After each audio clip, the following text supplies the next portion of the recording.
nii soldati vormi kui ka talupoja vormi selga on pannud.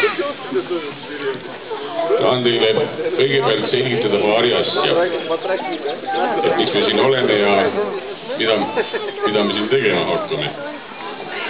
Et on täna jaanilaupäev, siis jaanitulk kindlasti. Tantsuja tralli tuleb ka pärast poolel. Ja ma loodan, et see jaanituli läheb kõigile täpselt nii korda, nagu nad seda lootnud ja aasta otsa oodanud on.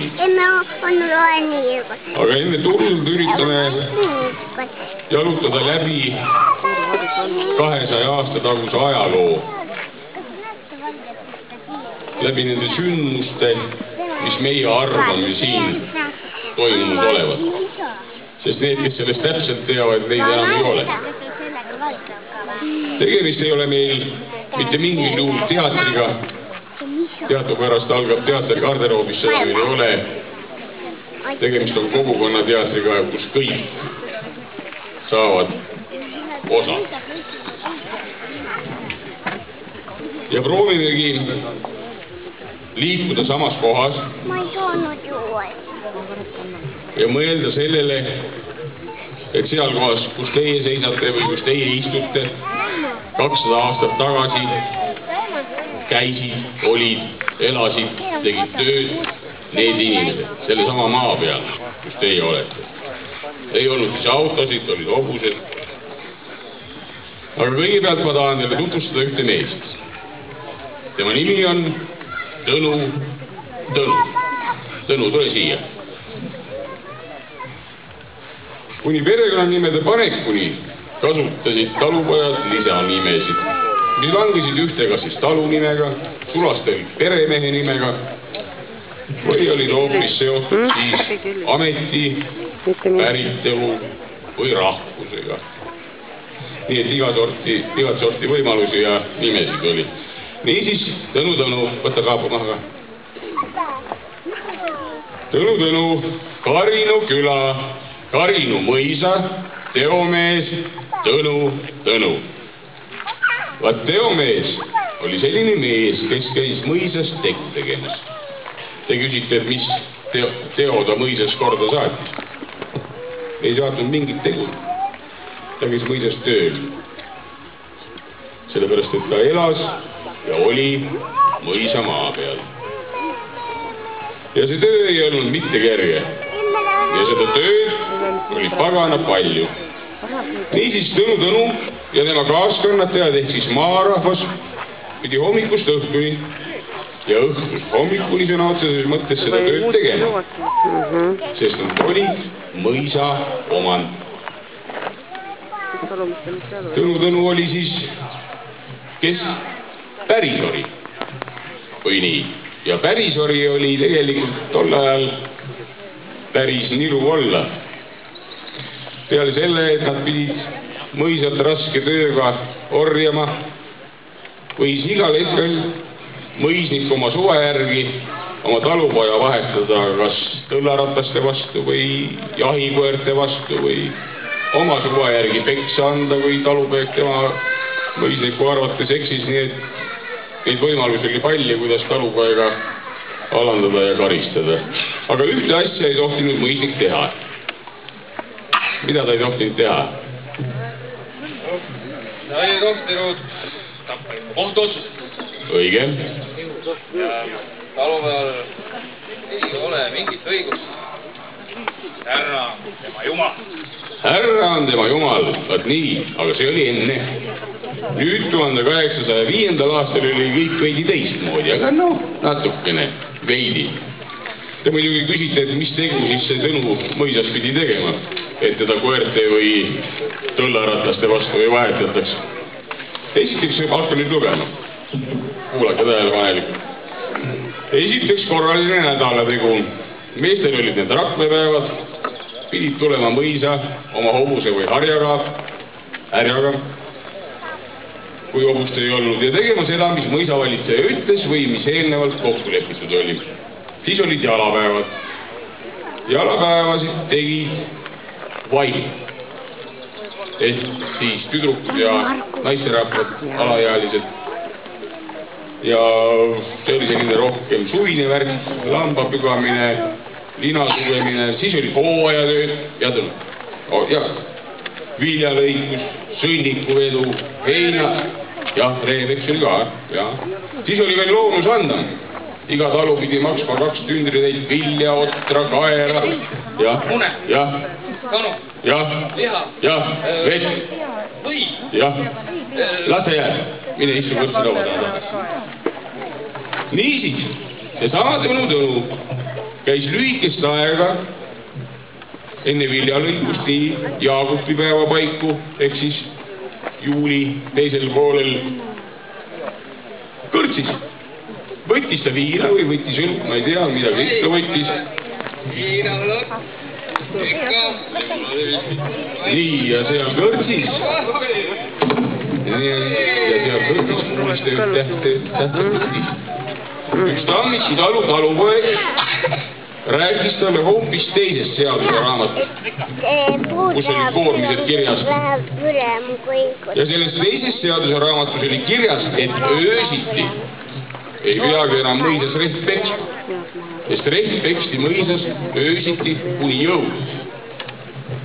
Või et kui pekstakse, oli seal raamatus kirjas, olevat olnud, siis ei pea mõisas enam päeval muud tööd tegema, sellepärast et enda talu juures oli ka ju tööd palju. Pean teile oma koguseks meelde tuletada, et aasta oli siis 1805, aga aasta varem, 1804, oli vastu võetud Eestimaa talurahva seadus. Eesti keelde ümber pandi ta aastal 1805, nii et talupojad said sellest kuulda. Aga kui pärast vaatate sõdurite, soldatite selja taga olevat kaarti, siis näete, et Liivimaa ja Eestimaa kubermangude piir oli praktiliselt olematu, ta oli siin samas lähedal. Ja see seaduseraamat, mida Tammiku talupoeg Tõnule seal kõrtsis näitas, võis olla Liivimaa talurahva seadus, mitte Eestimaa. Imelik küll, eks ole, üks maa, üks rahvas, üks keel, aga erinevad seadused. Need uued seadused olid mõningate täiendustega viinud talupojad, võiks öelda, piiramatult pärisorjusest reeglitega piiratud sõltuvusse. Nad jäid ikka pärisorjadeks, kuid neid ei tohtinud enam paitida ega müüa ilma maata, ehk siis maast lahus. Nende sama seadusega said talupojad ka õiguskaitsmisest loodi vallakohtud. Talupoeg võis mõisniku või kupja või kitri või aidamehe kohtusse kaevata, mõisniku suhtes vaevata, ta võitis, aga nii ta oli. See oli Eestimaal. Liivimaal oli öine rehepeks juba reglementeeritud. Ja Liivimaal said talupojad jupilt osta juba talusid endale päriseks. Ja veel vähendati selle seadusega mõisniku kodukari õigus. Kas te teate, mis on kodukari õigus? Tõnu ütleb teile kohe. No Tõnu, mis on kodukari õigus? Kodukari õigus on selline asi, et... Mis mõisa ära võis? Ma võis oma tahtsi teha, nii kui määrata selliseid päristusi, nagu vähem oli. Ja tema võim oli piiramatu. Tubli, mine kõrtsi laua taha tagasi. Uue seadusega pandi paika see, et mõisnik ei tohi määrata oma talupojale rohkem kui 30 vitsahoopi. Ja just nimelt vitsahoopi, sest peksa anti vitstega iga eksimuse eest, talupoeg seoti posti külge kinni ja muudku anti. Nii et ei tohtinud rohkem kui 30 vitsahoopi ja 2 päeva arest. Nagu ma juba ütlesin, et lahkelide lahendamiseks toodi vallakohtud. Rääkisime ju Tõnust, tähendab, käis seal kõrtsis käis, kohtus Tammiku talupojaga ja Tammiku talupojaga rääkis talle sellest, et ta oli näinud seda teist seaduseraamatut ja seal seisis keisrihärra enese käsk, et öösiti ei pea enam reht peksma. Öösel võid kedagi teist peksta, aga mitte rehte. Tõnu.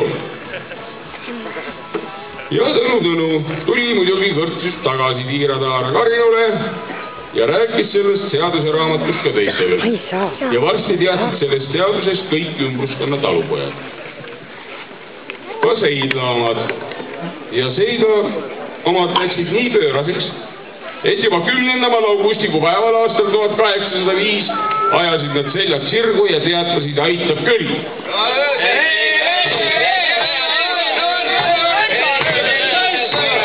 Ma tõlgin ära, nad ütlevad, et meie ei peksa enam öösiti rehti. Ja vaata nüüd imet, mõne päeva pärast tuli Seliküla poiss Evart Jaado Karinule teadet tooma ja ütles järgmised ajaloolised sõnad.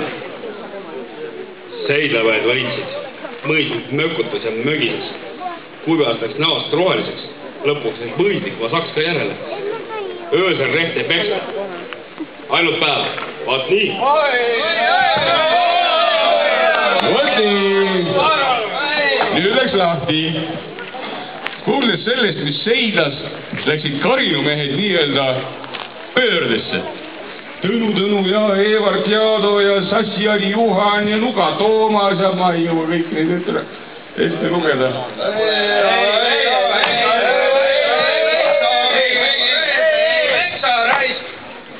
Igatahes sündis plaan järgmine.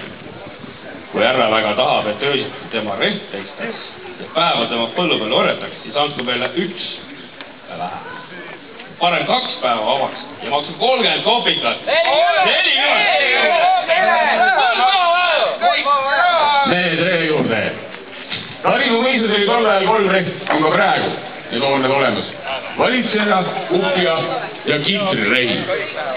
Ja esimene väljaastumine või moodsalt öeldes streik sai alguse valitseja rehe juures 28. augustikuu päeval ehk augustikuu päeval aastal 1805. Kurat, kaua sa orja? Kaua sa orja? Evart Jaado! Evart Jaado, kes või küll pisut poinnama püritas meestele seletada, et ei tea veel, kas ikka maksab. Äkki kunagi teine kord. Äkki teine veel. Tööle natuke. Pane puidu kinni! Kuradi ajal ütle sulle! Mine võid tietu üle juurde.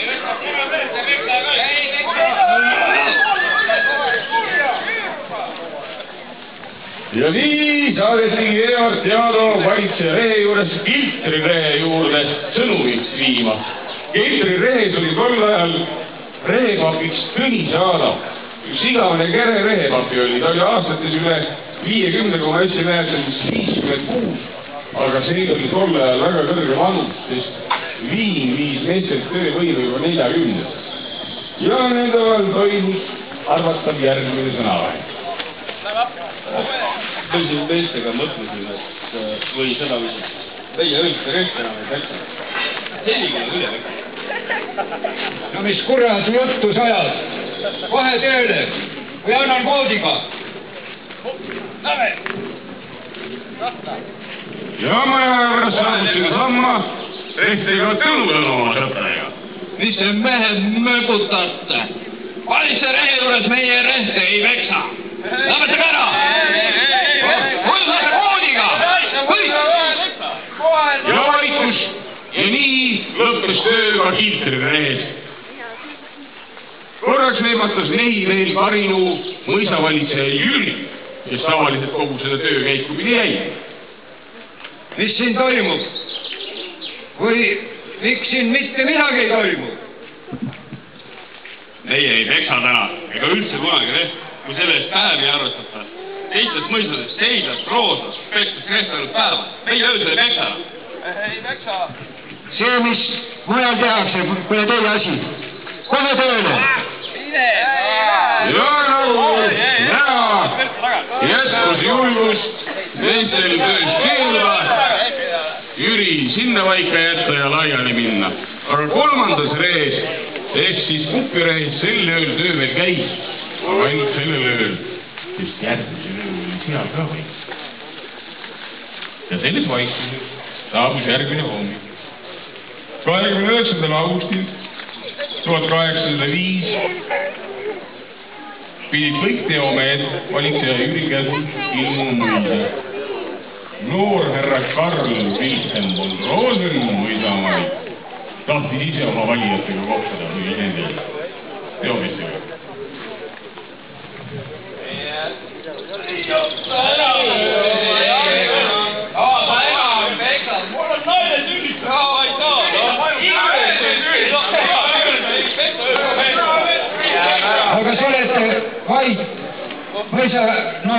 tahab teiega rääkida. Kuulake, mis ta ütleb teile. Meie ei saa rikkuda vanu kombeid ja kui teie jätkate seda vastasseisu minule ja teega keisrile enesele, oleme sunnitud kohale kutsuma soldatid. Ja talupojad võtavad maakad ja lähevad laiali. Veel samal päeval pöördus Harino mõisnik Bengt Friedrich von Rosen isiklikult abipalvega Kihelkonna kohtuniku poole, kelleks oli Neeros nimeline mees, kes järgmiseks päevaks ka mõisa kohale jõudnud. Mõisa oli muidugi käsitatud ka teomehed. Ja Neeros ütles järgmised ajaloolised sõnad. Tööle matsid! Aga matsid ei teinud sellest kuulmagi. Ei ma ei olnud Kihelkonna kohtunik Neerosti tungiv palve, tungiv käsk, isegi soovitustööd endist viisi jätkata. Vastuseks meeste poolt ikka sama laul.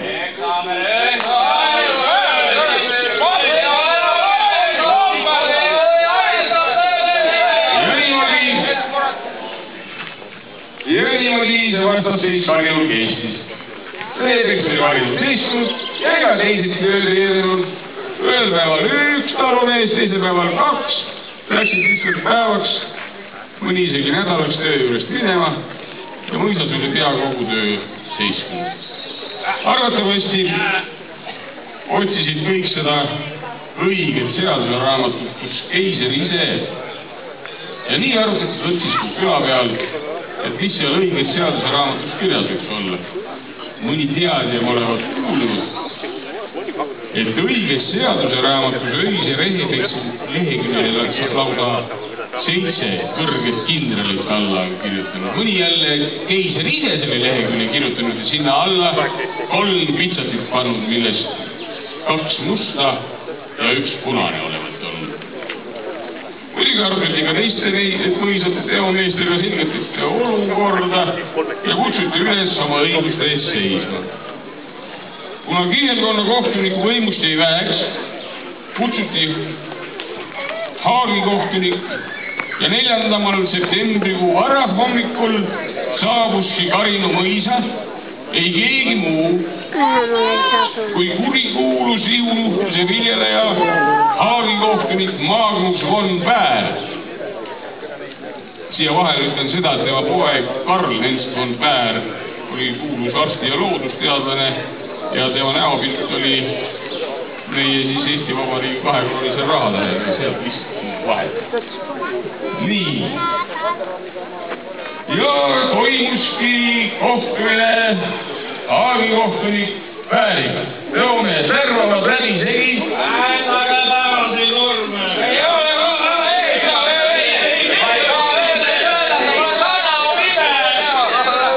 Ja tõuga ma ütleb järgmisel ajaloolised sõnad. Kuulge, see seadus, mis meile näidatud on, ei ole õige. Õige seadusraamat on noor härra ära peitud. Ja meie jaoks uue kirjutanud. Ma ise nägin, et uues seadusraamat kindlalt seenis. Õige rehepeks. Kerr.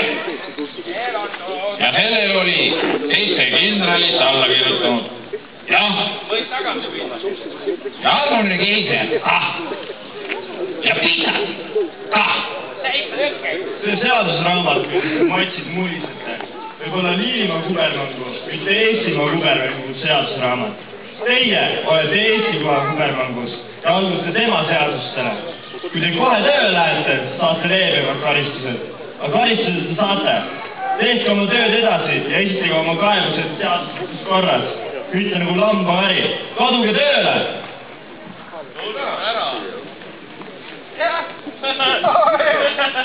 Meie läheme kõrgemasse kohtusse. Jah, me läheme kohe päris Peterburgi. Kui te märgasite, pani Massinõdu Jaan oli kõrgete härrade mütsi pähe, mis oleks tolle ajal väga karistamisväärt tegu olnud. Ja ega ei jäänudki nõutul ja veased päevil muud üle, kui kirjutada kiri kubernerile enesele, et saab kohale solnadid. Sest teomehed on nii mässuvaimu täis, et isegi tema kuulsa haavikohtuniku Magnus von Bäri käskudele ei alluta. Bär andis karmi käsu, et kõik teomehed peavad 12. septembril Karinu mõisa ilmuma ja olgu peremehed ka olla. Selleks ajaks viid jõudma mõisaga soldatud, ehk siis Bäril olevat julgem olla. Aga eelmisel õhtul, 11. septembril aastal 1805 said Orina külakõrtsis kokku Orina ja Karinu teomehed. Ja lepitegi seal kõrtsis kokku, et vastastikku abistatakse teineteist juhul, kui soldatid saabuvad, et Orina omad lähevad Karinule, Karinu omad lähevad Orinale. No, saate aru. Nii. Ja muidugi oli lubanud tulla ka rahvast veel Aaverist, Väinjärve omad olid lubanud tulla, Arukülast, Ervitalt, Kapust, igalt poolt ümbruskonnast. Tõsi on muidugi see, et kõik nad kohale ei jõudnudki. Eks mõned kartsid järgnevad karistust, mõned mõtlesid jälle, et kuidas sa ikka mõisa saksa vastu saad. Kuidas kõik täpsemalt oli, eks seda teavad need, kes tol korral tulemata jäid. Karinu saadikuks ja 19. ajaks oli meile juba teada tuntud Eevat ja Orina poolt oli selleks meheks Naela Mart. Naela Mart käis ka nii Kuksemaal kui ka Metstaguse taludes ja andis teada, et kes siis teha, kui soldatid tuleb. Ennem vastu nina neile, kui öösiti reht peksave. Niisiis, kallid sõbrad, oli jõudnud kätte 12. september ja kes mõisa kohale ilmusid, mis te arvate? Ainult peremehed, ei ühtegi teomeest. Teomehed kogunesid jällegi Orina kõrtsi, sest kõrtsi juurest oli hea vaade nii Tallinna kui ka siis Paide tee poole, et kummalt poolt soldatid tulevad. Ja eks nad siis istusid seal kõrtsis ja jõmisesid ja arutasid ja mõtlesid ja lõpuks mõtlesid välja, et küllap neile selle allumatuse eest üks ilmatu kõva ihunuhtlust tahetakse korraldada. Meestel oli kindel plaan sellele vastu hakata ja et oleks kindlam ja julgem, muidugi võeti viina ka. Kõrtsimardi Joosep muide käis küla pealt viina juurde toomas, sest mis seal salata 8 meest jõid ära 4 toopi viina.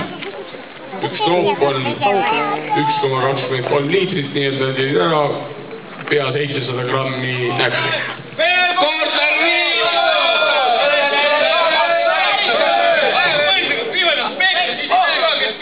Aga siis me neile ka kelle peks anname ja nii ei saa. Õige teada, et tuleb julgelt välja altuda. Mina olen üks niisugune raamees.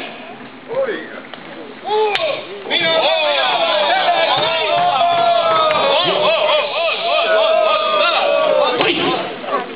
ja ühel hetkel möödusid kõrtsud suunaga Karinu poole 120 soldatit ja 3 pigimeest. Ja ega teomehed muidugi panid neile padavai järele, mitte päris padavai, vahepeal tehti peatus ka, mis selle kõrtsi nimi oli? Paju kõrtsi! Ja eks sealtki tuli mehi kaasa. Ja eks nad hiilisid soldatitele järele. Lõpuks jõudsidki nad mõisa juurde, soldatid, ehk siis 120 soldatid 3 piginest, neid juba ootamas olid. Ja Bär võttis juhtimise enda kätte. Tahe mehed kinni võtta, ilma vajadust mitte tulistada. Tagasi tõrge püssipäradega, kui kallale kipuvad. Ega teomeestel ei olnudki kavas soldatil rünnata. Pigem nad olid valmis ennast kaitsma. Ja nii jäigi 10 kangemat teomeest ainult teibad käes 120 soldati vastu. Ja tekkis väike vastastikune materdamine.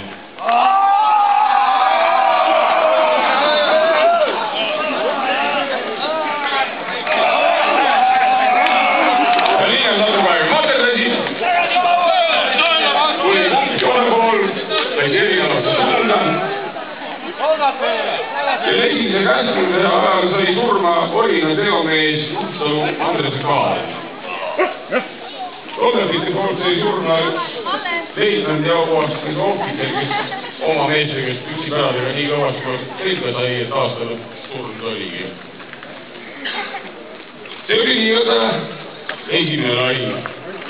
Teine kokkupõrge toimus mõne päeva pärast, kus talupojad, arvan, et nähes soldastiste jõudu ja arvu, kutsusid Pääri ise läbirääkimistele. Aga tulemuseks ikkagi ümmargune null. Päär luges oma kohuseks ikkagi mässulõhutajad ja peamehed vangistada.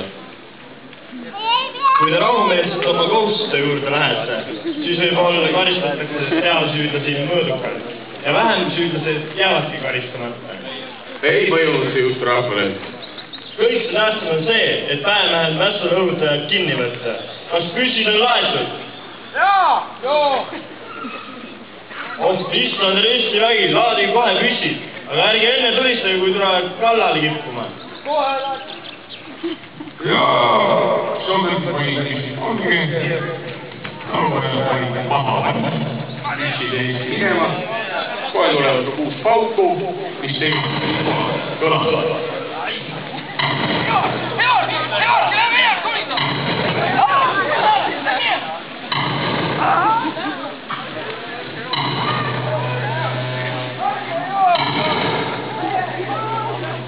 Ja mis nüüd tulemuseks?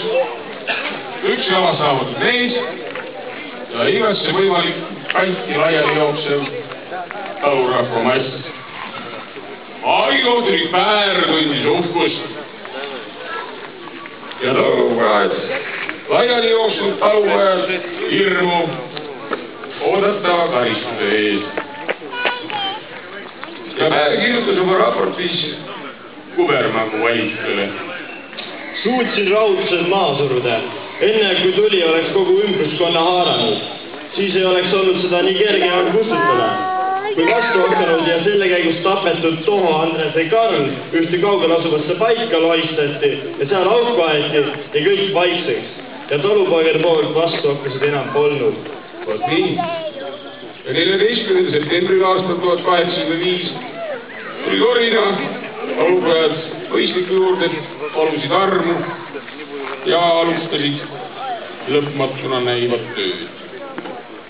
Ja 18. septembril aastal 1805 peksti Karinul esimene mõisarehi. Jah, töö käis, rehte peksti, kuid mitte kõik talupojad olid seal, kus mõisnik ja mõisavalitseja oleks soovinud. Osad mehed olid jooksus, kas siis pettunud, et ülestõus ei läinud korda või siis hoopiski trotsist, et mõisnik on neid ikkagi vale seaduse raamatuga pettunud. Eks need teomehed relutasid peinud, kes vähemalt pikemat aega tasapisi ilmusid välja, kes toodi jõuga peremehe poolt, taluperemehe poolt ja kes meelitati kavalusega. Kõik, kes mõisa ilmusid, said Pääri poolt kohe karistatud. Vastavalt teenetele said nad kõik teatud arvu vitsahoope. Liikusid ka kuuldused, et osad mässulised teomehed on põgenenud ära Liivimaale. Evart Jaado, meie kangelane, toodi mõisa alles 8. oktoobriks taluperemeeste poolt, kus ta ka Pääri käest algatuseks 25 vitsahoopi sai ja siis türmi kinni pandi. Tõnu meie suur sõber oli ikka veel kuskil kadunud. Pidis kurvist tatsi vist ikka. Igatahes vähese aja jooksul läks suurem osa soldateid sinna, kus nad olid tulnud. Ja oktoobri lõpuks 1805 nad Karinu mõisast läinud olidki. Nigu oleks olnud. 19. detsembril Eestimaa ülemmaakohtus kinnitati, et Karinu Orina mässust osavõtjatest tuleb 6 arestanti lugeda kangeteks kriminaalkurjategijateks. Esimeseks muidugi Evart Jaado Karinul. Siin ma loen ette teie loal ka Haagi kohtunik Pääri raportist ühe lõigu. Et siis Evart Jaado, kellest teised sulased ütlevad, et tema oli esimene, kes kutsus teisi üles mitte rehte peksma. Kuigi tema püüab seda salata, kõnelesivad teised Karino arestandid ja samuti teised sulased, kes olid sama rehe juures rehte peksmas talle seda näkku, et tema see oli. Edasi olnud ta esimene, kes valitsejale, kui see tuli rehe juurde ja manitses töölisi reht peksma, ütelnud. Seda ei tegevat tema mitte. Ka läinud ta teiste juurde ja keelanud teise rehe juures rehe peksmise. Lõpuks olnud ka tema see, kes ässitanud orinamehi samuti toimima. Hilisem karistus räägin hiljem. Lõpeta ära, minu muruga mängi. Peakangelased Evart ja Aldo ja Tõnu ja Tassi-Jaani Juhan said oma pitsahoovid kätte nii Karinul kui ka hiljem Tallinnas, kus nad turupäeval, kus rohkem rahvast teistele ilmutamiseks ja hoiatuseks need pitsahoobid ka kätte said ja siis Siberisse. Vahemärkusega ütlen, et pekstav pandi Raekoja seina küljes oleva kaelavõru külge, mida ta praegugi Tallinnas seal näha võite, paevatati see sama võru on ja vitsahoobid anti siis turupäevadel neile kätte. Ma loen kiiresti siinkohal ka mässust osavõitjate karistused. Evart ja Aldo, teomees Seliküla külas, 40 vitsahoobi paari ja sõit Siberisse. Tõnu, teomees Karino külas, 40 vitsahoobi paari, sõit Siberisse. Tassi-Jaani Juhan Seliküla külas, 40 vitsahoobi paari, Siberisse. Luga Toomas Karino külas, 40 vitsahoobi paari, 2 aastat sunnitööd. Eriko Mihkle Jaan, 40 vitsahoobi paari, 2 aastat sunnitööd. Jaani Hanso Mart, 40 vitsahoobi paari, 2 aastat sunnitööd. Matsi Paavo Jaani Jaan, 30 vitsahoobi paari. Matsi Jüri Jaan, 40 vitsahoobi paari. Rätsepa Jaani Hans, 40 vitsahoobi paari. Kure Jüri Jaan, peremees, 40 vitsahoobi paari. Kure, Hans, kes oli mõisa toapoiss, 28 aastat vana, Seliküla külas, 40 vitsahoobi paari. Jaan, mõisa kangur, 36 aastat vana, Seliküla külas, 30 vitsahoobi paari. Jaan, pruulimeister, 20 vitsahoobi paari. Pruuer Jüri Jaan, 32 aastat vana, Karinu külas, 20 vitsahoobi paari. Üleüldse said peksa 22 talupoega. Ja oligi see Karinu mäss läbi oktoobriks 1805. Karinu mäss oli üks esimesi suuremaid talupoegade vastuhakkusid Eestimaal. Sellele järgnes või selle ajal septembrikuus oli ka Kose Uue mõisa mäss, kus juba kasutati kahureid, kuid Karinu mäss oli enne seda. Ja ega see Mahtra sõdagi kaugel ei olnud 41 aastat. Talumeeste vastuhakk ei olnud päris asjata, tähelepanu see pälvis, sest peale Eestimaa kubermangu talupoegade olid rahutud ka Liivimaa kubermangude talupojad. Nimelt talupoegade suhtumine, et kui nende lootused ehk siis täielik vabanemine teoorjusest täide ei lähe, vastuhakkudeta täide ei lähe, siis tuleb saavutada see jõuga. Ja üheks teguriks muidugi olid erinevad seaduseraamatud ja nendest peituvad erinevad seadused. Üks maa, üks rahvas, aga erinevad seadused.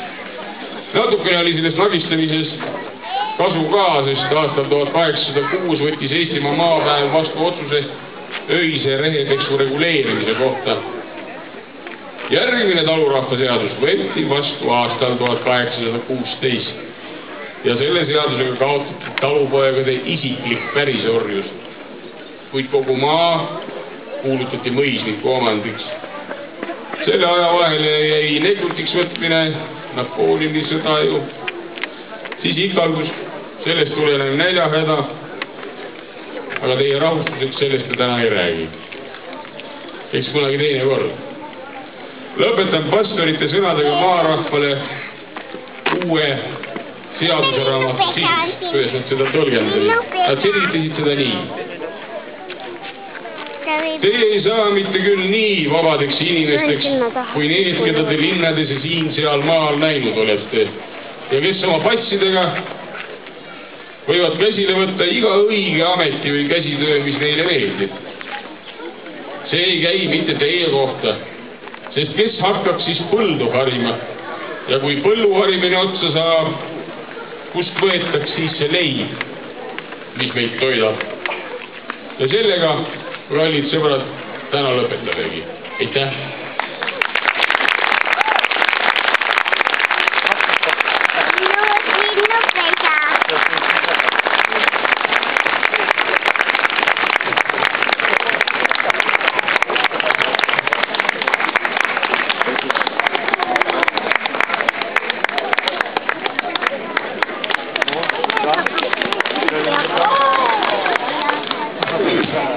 Nii, täname teid kõiki osalemast ja meie kordusläbimäng tuleb 17. august kell 12 ja seda korda Järsi külapäeval ja kokku on see siis Järsi, Võhmuta ja Türje külade päev. See toimub 17. august. Asukoht on ilmselt kas siis Järsi külas või Võhmuta mõisa uuel. Aitäh ja head jaanipäeva!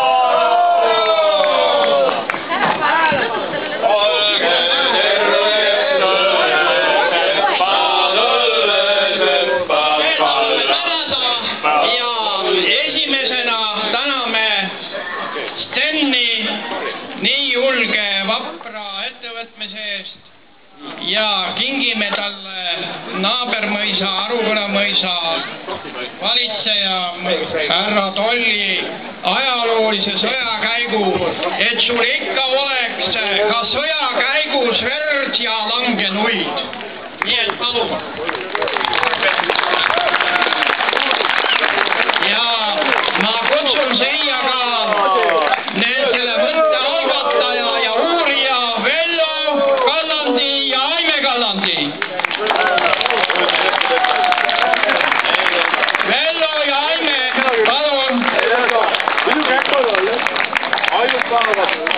Ja, sina oled nüüd teinud selle Karinu lahingu kuulsaks, aga võib-olla kodutööna Karl von Toll tegi kuulsaks sõjaretke Napoleoni vastu, nii et ma kingin sulle selle raamatu ja siit saad sa uusi mõtteid võib-olla laiemalt, kuidas me Eestimaa vabaks saime.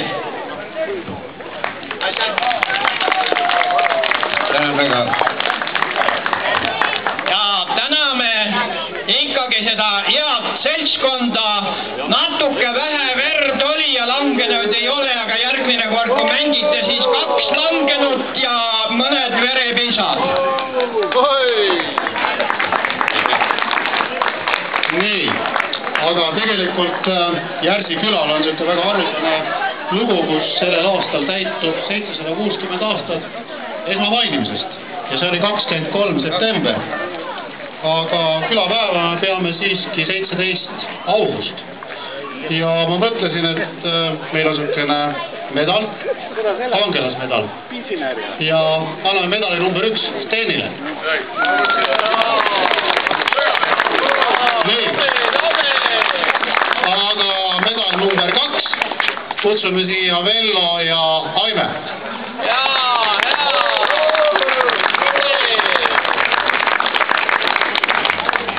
Nii, Vello on, aga... Nii. Aga kus on Aime? Pane Vellole 2 tükki. Mille eest? See on selleks, et teie küla saaks ka 760 aastaseks varsti. No, saame ka. Nii.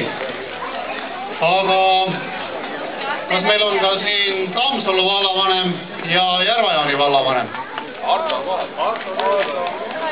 Arto Saart ma näen, aga ma ei näe Toomas Uudebergi siin. Kas Toomas on siin? Toomas!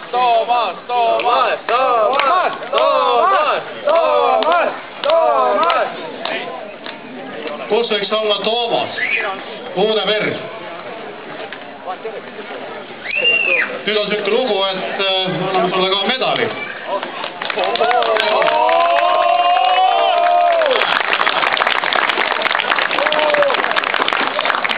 Ja tundub, et nagu asjaomased rohkem ei ole, aga ilusat jaanipüha teile ja kindlasti neid, kes ikka ka sõna ei ole võis. Nägemist! Kiirelt küsin, kas siin Karinu kandis mõni Jaan on, kelle kätte me võiks laterna jätta, et kui teil õhtul siin tule süütamine on, et saate laternast õige võidu tule võtta, et kas on mõni Jaan siin, kes pärast peole ka jääb, kelle kätte võiks tule usaldada? Antsust on vähe abi, Jaani oleks vaja. Teiste paal pole Jaan. Jaana! No nii, ma toon laterna siia. Jaana oli kuskil.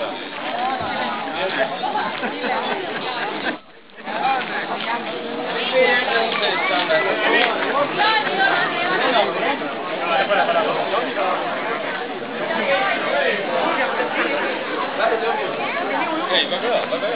Võta parem.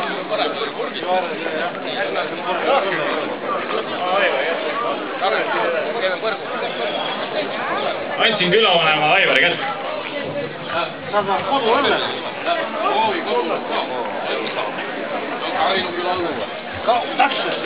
Karinu küla õlle.